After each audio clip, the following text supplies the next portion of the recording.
गुमराह करना ये है। फाइल कहाँ है सर? वो रिजर्वेशन की फाइल कहाँ है? वो अब मुझे यही बताइए। सवाल मेरा मानिए, आप जाइए राजभवन, हाँ, लोक भवन, हाँ। और सुनील शर्मा को बुलाइए, सजाद लोन साहब को मिलिए, और ये जितने बीजेपी के ABCD है उन सब से मिलिए और उनको बोलिए जाइए राजभवन और वहां से वो फाइल निकलवाइए। हम अपनी कोशिश करेंगे। देखिए, हम वो वाली सियासत नहीं करते, हम रास्ते पे आएंगे और डोंग रचेंगे और वो उधर इधर करेंगे, कहेंगे हम बंद हैं, वो है, ये सब ये वही वाली सियासत आपकी भी नहीं, हम नहीं करेंगे, क्योंकि हम सोचते हैं कि नेशनल कॉन्फ्रेंस हमेशा चाहती है कि अच्छे तरीके से कोई। दिल्ली के साथ ताल्लुकात मजबूत रखना जरूरी है क्या? फिर आपका वेज बिल जो है, जो आपके एम्प्लॉयज का बिल है, वो उसका जो 50% है वो दिल्ली से आता है। आपके पास अपने वसाइल क्या हैं? अगर आपके पास अपने वसाइल होते दिल्ली की तरह, हम भी वैसा ही करते। हम किसी के सामने झुकेंगे भी नहीं। नेशनल कॉन्फ्रेंस आज 70 साल किसी के सामने नहीं झुकी, तो इनके सामने क्या झुकी? लेकिन उसके साथ साथ मेरा जो ये एम्प्लॉय है, मेरा उमर अब्दुल्ला को परेशान किया जा रहा है, कामों में दखल अंदाजी की जा रही है, फाइल्स वक्ती तौर वापस नहीं आ रही, तो क्यों नहीं प्रोटेस्ट करती नेशनल कॉन्फ्रेंस की जमात LG के दरवाजे के बाहर, LG की रिहाइशगाह के बाहर कि जनाब हमारे काम क्यों नहीं होने? फिर उससे क्या होगा? अगर आपने प्रोटेस्ट भी किया, उसके बाद इल्तिजा जी कहती हैं कि हमें बंद करने वाले LG नहीं बल्कि देखिए, अल्लाह ताला ने दिमाग दिया है और उससे बड़ा कोई चीज नहीं है। अगर आपके पास दिमाग नहीं है तो फिर आप शायद सही सोच नहीं रहे। कौन LG मनोज सिन्हा जी अब जो भी डालते हैं वो आपको पता है। बट अपोजिशन वाले कहते हैं मोदी जी की तारीफ तो दिल्ली में की, फिर उसके बाद LG को तनकीद का निशाना। देखिए, प्रॉब्लम ये है कि अगर हमने दिल्ली वालों को कहा कि उन लोगों ने फाइनेंशियल जो हमारा फंड्स है उसको रोका नहीं, जबकि चाहते तो वो रोकते, वो एक अलग। फिर हमने यहाँ से ऑर्डर निकाला ये नहीं चढ़ेगा, तो अब कहा कि ये कौन सा कमाल किया हमने। यार, या तो इस पे रहो, दीन ईमान कुछ रखो। ज्यादातर ये जो माँ बेटी आजकल हमारे पीछे निकली, अगर उनकी वजह से ये उनने 2014 में नहीं किया होता ना, तो 2019 नहीं हुआ होता। ये हमारे ऊपर तनकीद कर रहे हैं ना, सरफेसी एक्ट, GST एक्ट, यहाँ का जो अफ्स्पा, यहाँ जो जो इश्यूज है, अगर वो किसी की देन है वो PDP की देन है। 18% जो हाइक का बताया गया था फेज में किराए में, सो उस पर क्लैरिटी डालें, क्योंकि अभी क्योस चल रहा है कि सच क्या है झूठ क्या है, क्या होना है किराए में इजाफा या फिर वही हिसाब। यार, ये क्योस भी आप लोगों ने डाला। सर, हमने नहीं डाला। मुझे एक चीज बताए, ना तो ऑर्डर है, ना कहीं कोई बाहर। तो ये बातें आती कहां से हैं? ट्रांसपोर्टर्स का एक अपना जेन्युइन इशू है। एक पिछली बार जब वो स्ट्राइक की थी, उन्हें मिनिस्टर से मिले, एक है उनका जेन्युइन डिमांड है। उस जेन्युइन डिमांड को नजर में रख के और आम लोगों की भी जो मुसीबतें उनको दिमाग में रखे, कहीं कोई फैसला होगा। लेकिन अभी फैसला हुआ नहीं है, और ना 18% तो सवाल ही नहीं है। अब जब तक ऑर्डर नहीं आएगा, किसी का भी ये हक नहीं है कि लोगों से एक्स्ट्रा पैसा ले। ना आज वादा किया गया था, 5 साल में 1 साल चला गया है, बाकी 12 सिलेंडर आप लोगों पे उधार है। अब वेट कीजिए आप क्या क्या होता है अगले बजट में। 5 साल की हुकूमत में हमने 5 साल के मंशूर में ये कहा है कि हम अपने मंशूर में जो वादे हैं वो पूरे करेंगे। हर एक बजट में कुछ What ना about कुछ daily होगा। wages and casual laborers? वो भी पिछले दिनों कैबिनेट में उमर साहब ने एक सीरियस फैसला लिया। अब क्योंकि उसके ऊपर मैं ज्यादा बात नहीं करूंगा, लेकिन मैंने अच्छा, मीरवाइज उमर फारूक की बात करें तो उन्होंने अपने ट्विटर हैंडलर से जो बायो हटवाया है, उसके बारे में क्या स्टैंड है आपका? देखिए, मीरवाइज साहब और उनके खानदान ने बहुत सारी कुर्बानी दी है, क्योंकि मीरवाइज साहब ने कहा कि उसको प्रेशराइज किया है, तो गलत है। एक दीनी लीडर है, लोग उनकी इज्जत करते हैं, बहुत मशहूर है लोगों में, और पिछले कुछ सालों से उन्हें बार बार यहाँ के जो सोशल इश्यूज हैं जो हम सबको इफेक्ट करते हैं उसके ऊपर बात की है। तो मुझे नहीं लगता कि वैसा कोई ऐसी चीज़ ज़रूरी थी कि उनको प्रेशराइज करके, लेकिन माहौल ऐसा है, उसमें हम क्या कर सकते हैं।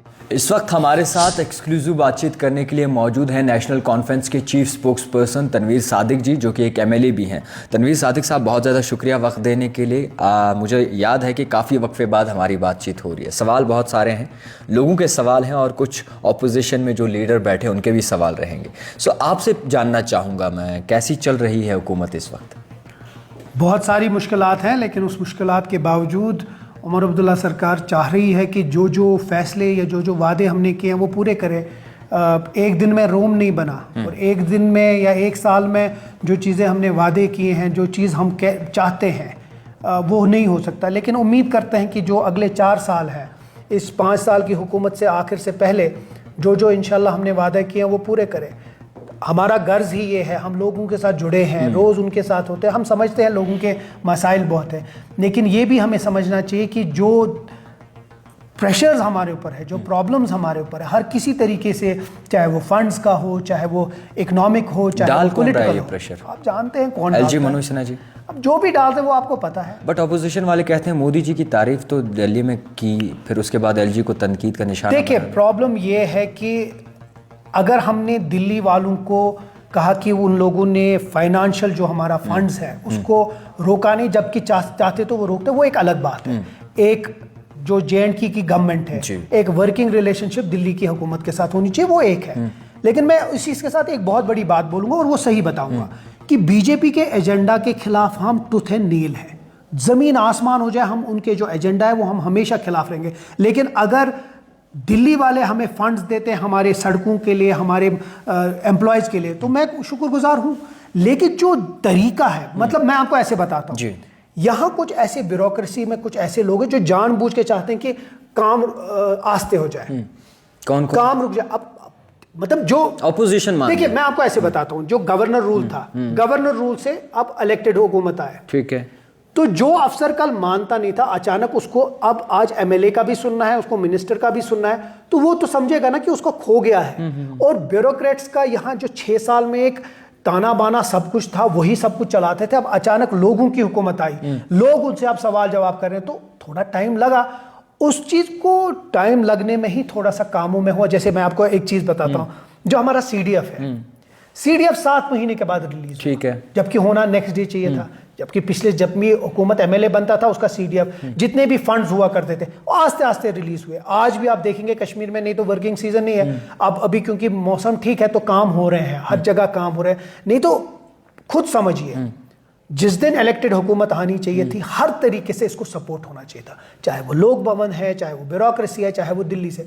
लेकिन जहां क्योंकि अब ये बीजेपी की हुकूमत नहीं है, तो जानबूझ के रुकावट आ रही है उसमें। अच्छा, दिल्ली के साथ ताल्लुकात मजबूत रखना ज़रूरी है क्या? फिर आपका वेज बिल जो है, जो आपके एम्प्लॉयज़ का बिल है, वो उसका जो 50% है वो दिल्ली से आता है। आपके पास अपने वसाइल क्या हैं? अगर आपके पास अपने वसाइल होते दिल्ली की तरह, हम भी वैसा ही करते। हमें भी किसी के सामने झुकने की ज़रूरत नहीं है, हम किसी के सामने झुकेंगे भी नहीं। नेशनल कॉन्फ्रेंस आज 70 साल किसी के सामने नहीं झुकी, तो इनके सामने क्या झुकी। लेकिन उसके साथ साथ मेरा जो ये एम्प्लॉय है, मेरा जो यहाँ का कश्मीरी, जम्मू कश्मीर का बाशिंदा है, उसको भी सुबह से शाम तक बिजली चाहिए, उसको खाना चाहिए, उसको चीज़ें चाहिए, जो हम अपने वसाइल से नहीं कर सकते। अब मैं पिछले दिनों एक बात उठी थी, अपोजिशन ने जानबूझ के वो जो एनहेंसमेंट का था इलेक्ट्रिसिटी, बिल्कुल कहा था, झूठ था। लेकिन हमने यहाँ से कहा कि हम नहीं चढ़ाएंगे।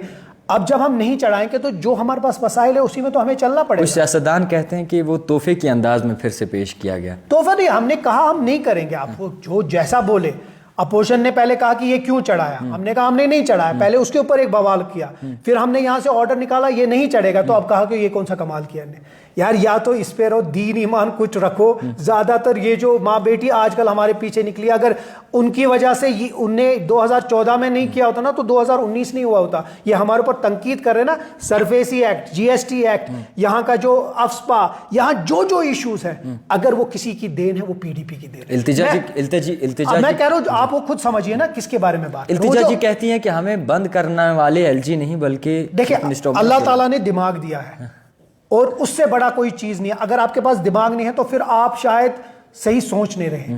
अगर law and order Omar Abdullah सरकार के पास नहीं है तो पुलिस हमारा मानेगी या नहीं मानेगी, ये सोचने वाली बात। नहीं मानेगी, खत्म बात। ये सिर्फ जाओ अब, क्योंकि लोगों को गुमराह करना ये फाइल कहाँ है सर, वो रिजर्वेशन की फाइल कहाँ है? अब यही सवाल मेरा मानिए, आप जाइए राजभवन, लोक भवन, और सुनील शर्मा को बुलाइए, सजाद लोन साहब को मिलिए, और ये जितने बीजेपी के ABCD है उन सब से मिलिए और उनको बोलिए जाइए राजभवन और वहां से वो फाइल निकलवाइए।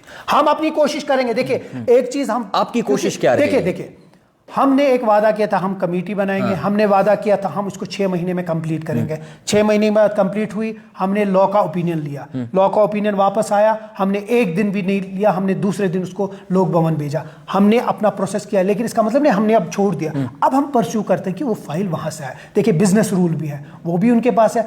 हम कोशिश कर रहे हैं एज इलेक्टेड गवर्नमेंट कि इसको हम परस्यू करें। क्या अगर हम देखिए, हम वो वाली सियासत नहीं करते, हम रास्ते पे आएंगे और डोंग रचेंगे और वो उधर इधर करेंगे, कहेंगे हम बंद हैं, वो है, ये सब ये वही सियासत आपकी भी नहीं, हम नहीं करेंगे। क्योंकि हम सोचते हैं कि नेशनल कॉन्फ्रेंस हमेशा चाहती है कि अच्छे तरीके से कोई काम हो, और हम चाहते हैं, देखिए जब हमने लॉ में डाला तो यही लोग बाहर निकले, नहीं नहीं इन लोगों ने जानबूझ के किया ताकि ये डिले हो जाए। डिले नहीं हुआ, हम चाहते थे कि जो हमारा रिपोर्ट है उसको कोर्ट में स्टैंड रहे, इसीलिए लॉ का ओपिनियन आया।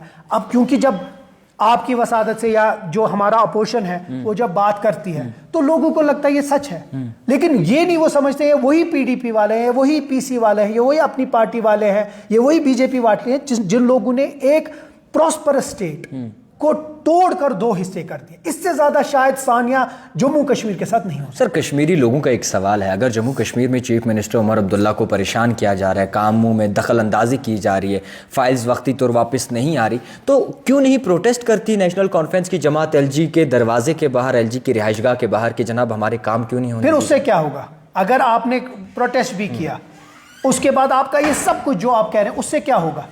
आज तक कब आपको वायलेंस से कोई काम हुआ है? वायलेंस से मैंने इसीलिए कहा नेशनल कॉन्फ्रेंस वो वाली सियासत कभी करती नहीं है और ना करेगी। हाँ, हर एक चीज की एक्सपायरी है, हर एक चीज की एक लिमिट है ना, मानते हैं आप? लिमिट है। हम समझते हैं कि दिल्ली सरकार वो सब कुछ करेगी, एक लिमिट है, वो लिमिट आपको हम आगे बता दें। अच्छा सर, 18% जो हाइक का बताया गया था फेज में किराए में, सो उस पर क्लैरिटी डालें, क्योंकि अभी क्योस चल रहा है कि सच क्या है झूठ क्या है, क्या होना है किराए में इजाफा या फिर वही हिसाब से? यार ये क्योस भी आप लोगों ने डाला। सर हमने नहीं डाला। मुझे एक चीज बताए, ना तो ऑर्डर है ना कहीं कोई बाहर, तो ये बातें आती कहां से हैं? ट्रांसपोर्टर्स का एक अपना जेन्युइन इशू है। एक पिछली बार जब वो स्ट्राइक की थी उन्हें मिनिस्टर से मिले, एक है उनका जेन्युइन डिमांड है, उस जेन्युइन डिमांड को नजर में रख के और आम लोगों की भी जो मुसीबतें उनको दिमाग में रखे कहीं कोई फैसला होगा, लेकिन अभी फैसला हुआ नहीं है और ना 18% तो सवाल ही नहीं है। अब जब तक ऑर्डर नहीं आएगा किसी का भी ये हक नहीं है कि लोगों से एक्स्ट्रा पैसा ले। ना आज आया है, मैंने मंत्री जी से भी बात की और मुझे लगता है कल तक आरटीओ जो जम्मू कश्मीर के दोनों उसके ऊपर बात भी करेंगे कि ऐसी कोई चीज़ नहीं है। हाँ, थोड़ा सा हमें इसको देखना पड़ेगा आगे, चाहे जब भी हम इनकी मीटिंग है, एक मीटिंग हुई, एक प्रपोजल आया, प्रपोजल जब हुकूमत के पास आएगा हुकूमत इसके ऊपर सोचेगी, लेकिन आज की डेट पे कोई भी ऐसा प्रपोजल ना ऑर्डर आया है। अच्छा सर, अगर गैस सिलेंडर्स की बात करें, बिजली यूनिट्स की बात करें, 1 साल से ज़्यादा वक्फा हो गया है, 5 साल का वादा किया गया था, 5 साल में 1 साल चला गया है, बाकी 12 सिलेंडर आप लोगों पे उधार हैं। अब वेट कीजिए आप क्या क्या होता है अगले बजट में। 5 साल की हुकूमत में हमने 5 साल के मंशूर में ये कहा है कि हम अपने मंशूर में जो वादे हैं वो पूरे करेंगे।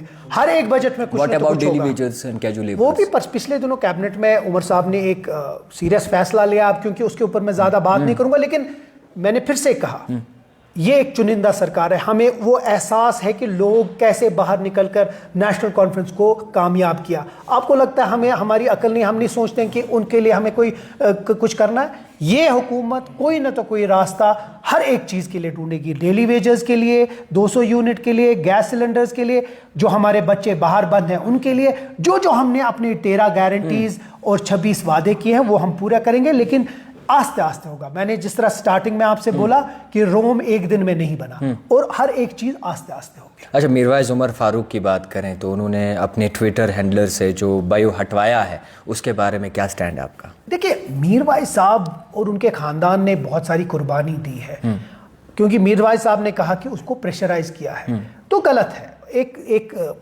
दीनी लीडर है, लोग उनकी इज्जत करते हैं, बहुत मशहूर है लोगों में, और पिछले कुछ सालों से उन्हें बार बार यहाँ के जो सोशल इश्यूज हैं जो हम सबको इफेक्ट करते हैं उसके ऊपर बात की है। तो मुझे नहीं लगता कि वैसा कोई ऐसी चीज़ ज़रूरी थी कि उनको प्रेशराइज करके, लेकिन माहौल ऐसा है उसमें हम क्या कर सकते हैं कि ऐसा। बट मुझे लगता है जिस कैलिबर के, जिस कैरेक्टर के मीरवाइज साहब है उन पे प्रेशर नहीं करना चाहिए। सर, एक अहम बात है जो तमाम लोगों की ज़िंदगी से जुड़ी हुई है, जो आने वाली नस्ल के साथ जुड़ी हुई है, एनवायरनमेंट को लेकर क्या कुछ ये सरकार सोच रही है? क्योंकि आप देख रहे हैं क्लाइमेट चेंज हो रहा है, काफ़ी ज़्यादा गर्दो गुबार बढ़ रहा है, सो इसको कैसे देखेंगे आप? देखिए, 2-3 चीज़ें हैं। एक तो हमने डिस्ट्रिक्ट डेवलपमेंट बोर्ड में भी ये बात उठाई, चीफ मिनिस्टर साहब खुद पर्सनली इसको देख रहे हैं। अब चारों तरफ ग्लोबल वार्मिंग तो हो रही है, लेकिन हम अपने लेवल पे कैसे कर सकते हैं? अगर मुझे याद नहीं है कि आपको ये पता होगी, क्योंकि डिस्ट्रिक्ट डेवलपमेंट बोर्ड में मैंने एक बड़ी इंपॉर्टेंट बात उठाई, जो अच्छन का जो हमारा लेगेसी वेस्ट है, कोई 13 लाख टन है, उसको एक ही चीज़ से हम बेहतर कर सकते हैं कि अगर हम बायो माइनिंग करेंगे। और म्युनिसिपल कॉर्पोरेशन उसके ऊपर कर रही है। अब बायो माइनिंग क्या होता है कि वो RDF वो होता है, फ्यूल होता है, और वो सीमेंट प्लांट्स यूज कर सकते हैं। तो अगर वो चीज हुआ जिसपे अभी चल रही है कार्रवाई, तो सीमेंट प्लांट्स वो वाला RDF लेकर उसको यूज करेंगे, तो जो हमारा लेगेसी वेस्ट है वो आराम से वो खत्म हो जाएगा। हमारा एक बहुत बड़ा एक इशू है एनवायरमेंटल, वो एक इंपॉर्टेंट चीज है। दूसरा, जो हम मतलब हमें अपनी जगह भी अपने मतलब घर में, अपने बाहर, अपने नेबर खुद भी थोड़ा सा ठीक करना पड़ेगा। लेकिन ये ग्लोबल वार्मिंग एक वार्निंग है, मुझे लगता है उसके ऊपर हम सब ध्यान देना चाहिए। अच्छा, जुनैद अजीम मत्तू का कहना है कि नेशनल कॉन्फ्रेंस जो है वो इंडस्ट्री चला रही है, ट्रांसफर्स को लेकर जो है पैसा इकट्ठा कर रही है। हाल ही में इंटरव्यू हुआ है, मैं उसके ऊपर कुछ बात नहीं करूँगा। सर, आखिरी सवाल मेरा रहेगा, आपकी एरिया की बात करें, आपकी कॉन्स्टिट्यूंसी की बात करें। आखिरी बार जब बात हुई थी उसके बाद काफ़ी ज़्यादा जो है डेवलपमेंट हमें देखने को मिली। आने वाले वक्त में आप अपनी कॉन्स्टिट्यूंसी के लिए क्या कुछ कर रहे हैं? और देखिए, मैं कोशिश कर रहा हूँ हर एक जगह जाऊँ, हर एक गली कोचे में। मैं शायद एक वाहिद MLA हुआ जिसने अपने सारे CDF पैसा रिलीज़ किया और हर एक जगह खर्चाया। लेकिन उसके साथ साथ दो चीज़ों पे मेरा बड़ा फोकस है, एक तो ब्यूटिफिकेशन पे और जो ड्रेनेज सिस्टम है। और ड्रेनेज सिस्टम के बड़े 2-3 प्रोजेक्ट चल रहे हैं। ब्यूटिफिकेशन में जिस तरह बाबुल नूर और बाबुल सलाम हजरत बल दरगाह के सामने, उसके बाद आपका आलमगिरी बाजार में, फिर बाबुल जहरा जो जेडीबल में हो रहा है, फिर रैनावारी में एक सुल्तानुल आरफीन के नाम पे एक होगा। उसी तरह मैं कोशिश कर रहा हूँ जितने भी हमारे जो मेन चौक हैं मेरी कंस्टिट्यूएंसी, उसको ब्यूटिफाई करें। गर्ज ये है कि स्मार्ट सिटी तब बनेगा जब आप उस लोगों को जुड़ाओगे। बिल्कुल। पिछली बार जब स्मार्ट सिटी था वो कुछ अफसर आए और उन लोगों ने किया, लोगों से नहीं पूछा। नहीं तो आप दिवरे स्टोन को क्या कलर कर सकते हैं, ऐसे बेवकूफ लोग थे उस टाइम। बट ठीक है, हम लोगों ने लोगों को साथ लिया है। हम सीवेज, ड्रेनेज, ये जो सारा है उसको ठीक करेंगे, उसके बाद ब्यूटिफाई करेंगे। आस्ते आस्ते इस शहर के जितने भी हमारे MLAs हैं, हर एक कोशिश कर रहा है कि अपनी कंस्टिट्यूंसी ठीक। बहुत ज़्यादा शुक्रिया वक्त देने के लिए। तनवीर सादिक जी इस वक्त हमारे साथ एक्सक्लूसिव बातचीत करने के लिए मौजूद थे। देखते रहिए द टाइपराइटर जावेद खान के साथ।